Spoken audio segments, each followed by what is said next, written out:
So, you've signed into Square and booked tutoring with me. Now what? Usually, I meet students at Alice Turner Library, and we have this extremely awkward greeting in the main lobby. Are you the student out tutoring? Are you the Pickle? You're not as green as I expected. Special note, I don't wear the pickle costume to tutor. That's for at home only. From there, we'll go sit at a table, and once we sit there, I always start with something called Socratic questioning. That's just fancy talk. Which is a fancy teacher term for trying to diagnose what gaps in knowledge you have.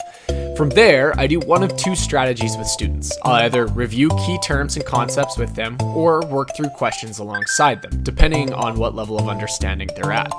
Generally speaking, I tell students to work through the questions as I do it so that we can compare notes, strategies, ideas, and ensure that they aren't going to lose marks.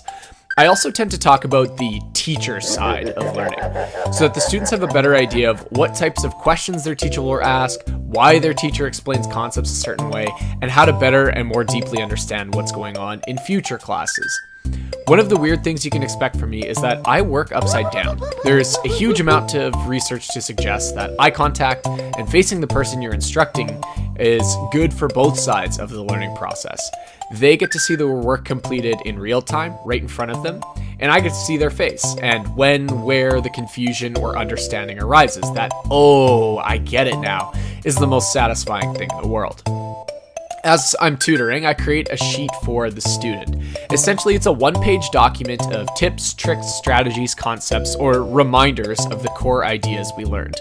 For many students, this becomes their key study document or a sheet they keep beside them in class that helps keep them focused on what they should be learning.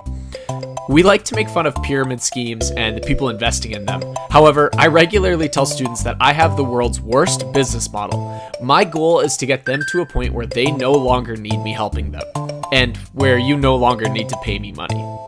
To those that have booked and paid for tutoring already, this act of cannibalism goes out to you.